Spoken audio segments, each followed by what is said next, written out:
টানা ৮ ঘন্টা ২০ মিনিট ফেরি চলাচল বন্ধের পর আবার পুনরায় শুরু হয়েছে। আর এই দীর্ঘ একটানা ৮ ঘন্টা ২০ মিনিট ফেরি বন্ধ থাকার ফলে দৌলতদিয়া ঘাট এবং পাটুরিয়া ঘাটে উভয় পারে কিন্তু দীর্ঘ যানবাহনের সিরিয়াল দেখা গেছে। দৌলতদিয়া ঘাট প্রান্তে শত শত গাড়ি আটকা পড়ে আছে। এতে চরম দুর্ভোগে পড়েছেন যাত্রী ও চালকরা।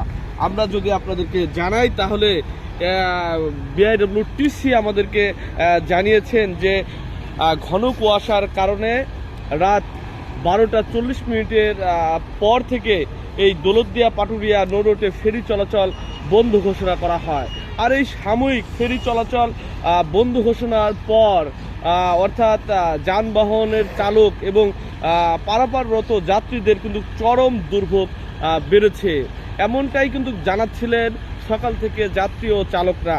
এবং বিআইডব্লিউটিসি কর্তৃপক্ষ আমাদেরকে আরও জানিয়েছেন যে কুয়াশার ঘনত্ব কমে গেলে সকাল 9টা থেকে পুনরায় ফেরি চলাচল স্বাভাবিক হয়েছে এবং বর্তমানে দৌলতদিয়া পাটুরিয়া নৌ রুটে এই ফেরি চলাচল স্বাভাবিক রয়েছে।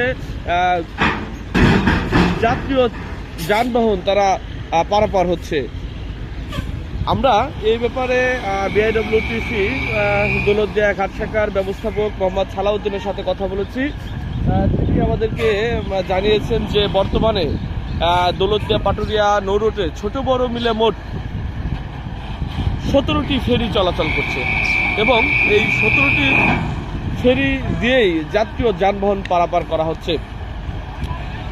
আমি আপনাদেরকে জানিয়ে রাখি যে শীতের মৌসুম আসলেই কিন্তু এই ফেরি চলাচল দৌলতদিয়া পাটুরিয়া নৌ রুটে মাঝে মধ্যেই বন্ধ থাকে, অর্থাৎ কুয়াশা পড়লেই এই ফেরির যে বাতিগুলো রয়েছে এই বাতিগুলো কিন্তু এই বাতি দিয়ে কিন্তু ফেরি চলাচল করতে পারে না। অর্থাৎ কুয়াশার ঘনত্ব যতটা বেড়ে যায় ফেরি কিন্তু তার পথ হারিয়ে ফেলে।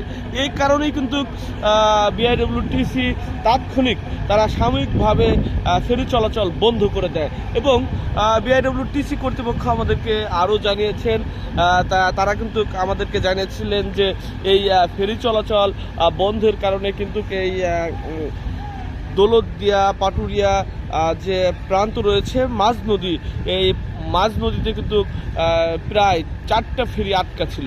এই 4টা ফেরি আটকিয়েছিল এবং যানবাহন চালকরা কিন্তু ফেরির মধ্যেই ছিল এবং একই সাথে কিন্তু লঞ্চ চলাচলও বন্ধ ছিল এই ঘন কুয়াশার কারণে। সকাল 9টার পর থেকে আবার পুনরায় এই দৌলতদিয়া পাটুরিয়া নৌ রুটে ফেরি চলাচল স্বাভাবিক রয়েছে। একই সাথে এই দৌলতদিয়া পাটুরিয়া নৌপথে লঞ্চ চলাচলও পুনরায় স্বাভাবিক হয়েছে। এই ছিল এখনকার মতো আমার কাছে রাজবাড়ীর দৌলতদিয়া ফেরিঘাট এলাকা থেকে ফেরি বন্ধের এবং ফেরি চালুর সর্বশেষ।